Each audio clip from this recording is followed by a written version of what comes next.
Olá, boa tarde. Em Mossoró, 1h30. Vamos falar hoje sobre propriedades de fluidos, tudo em exemplo, né? Porque não tem nada melhor do que falar do assunto mostrando exemplos. Esse curso é voltado para químicos e técnicos em química que queiram trabalhar na atividade de fluidos de perfuração. Seção litoestratigráfica da Bacia do Recôncavo, na Bahia. É como se você tirasse uma fatia mostrando a superfície, da superfície até as fases mais profundas da Terra. E o que se espera passar? Tá vendo aqui um poço? Ó? Vou pegar um poço desse assim, em foco. Tá aqui o poço em foco. Nós percebemos que as formações, elas têm duas porções. Uma porção mais de arenitos, que são formações permeáveis, e uma formação mais de argilas, que são formações impermeáveis, mas que cada uma delas tem o seu conjunto de complicações para sofrerem as perfurações. Então aqui nós temos uma perfuração feita em duas fases. Uma fase que utiliza um fluido na primeira formação e outra fase que utiliza um segundo fluido aqui na segunda formação.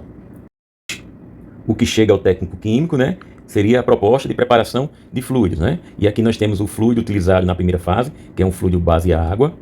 Coisas importantes é que a formação inicial ela é uma formação de arenitos, então ela é uma formação permeável.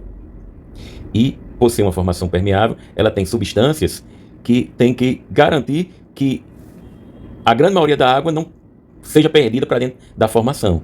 Então, nós temos aqui substâncias que são obturantes, ou seja, elas obturam a formação, elas tamponam a formação. E nós temos também substâncias que funcionam como um reboco plástico, né, como um cimento que vão agregar esses obturantes, que aqui é chamado de CMC, baixa viscosidade. Outros componentes, baritina, que é para dar peso, lubrificante para coluna, óxido de magnésio, que é para manter um pH em uma condição satisfatória, e outros componentes. E por que é base água? Perceba que aqui você tem quantidade suficiente para. Então, justamente de água, né, é o principal componente para que você tenha todos esses outros componentes dispersos ou dissolvidos nele. Uma outra coisa que eu queria chamar a atenção é que num projeto sempre se coloca uma quantidade mínima a ser utilizada da respectiva substância até uma quantidade máxima. Sempre se trabalha no que se chama de range, nunca é um valor só. Ficaria impraticável isso para a atuação do técnico em química. Outra coisa que a gente vai falar no futuro é a unidade de concentração. Se utiliza tudo em sonda de volumes em barril. Então as unidades de concentração em que você coloca toda e qualquer substância é libra por barril, à exceção dessa última, que seria um percentual volumétrico. Outra coisa que eu gostaria de chamar é que também há um range de peso. Então o peso do fluido ele é em libras por galão, e foi dado aqui um range que ao final de colocar todas as substâncias, o peso do fluido fica de 8,9 libras por galão a 9,9 libras por galão. E para isso se usa a baritina. A baritina é que dá o toque final no peso do fluido, que é uma substância bastante pesada, então ela dá o toque final no peso do fluido. A segunda fase do poço é feito com que as formações são mais argilosas. A grande complicação da formação argilosa é a reatividade, é o inchamento das argilas. Então ela incha com muita facilidade. Então para isso se utiliza como fase contínua a parafina. Então a parafina é a fase contínua, e por ser a parafina o principal componente, por isso que o fluido se chama base orgânica.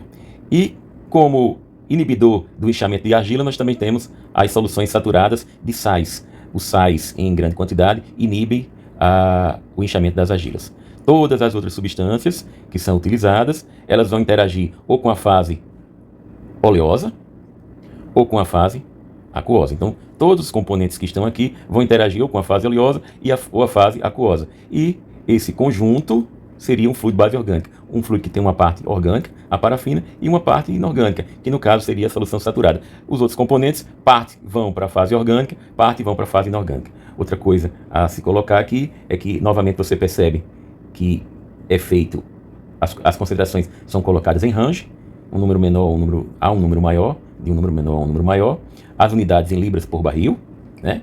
E que a baritina, por ser um componente pesado, vai fazer o ajuste final para que se tenha um peso se chegue a entre 9 e 9,5. Esse é o trabalho do técnico químico, garantir que as concentrações estejam entre esses valores e que o peso final esteja entre esses dois valores.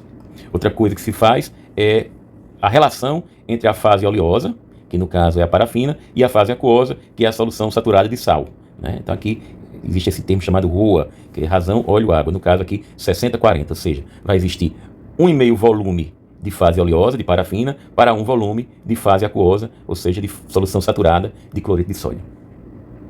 E a palavra motivacional para hoje é: não precisa acordar cedo, acorde na hora, mas dê tudo que tiver.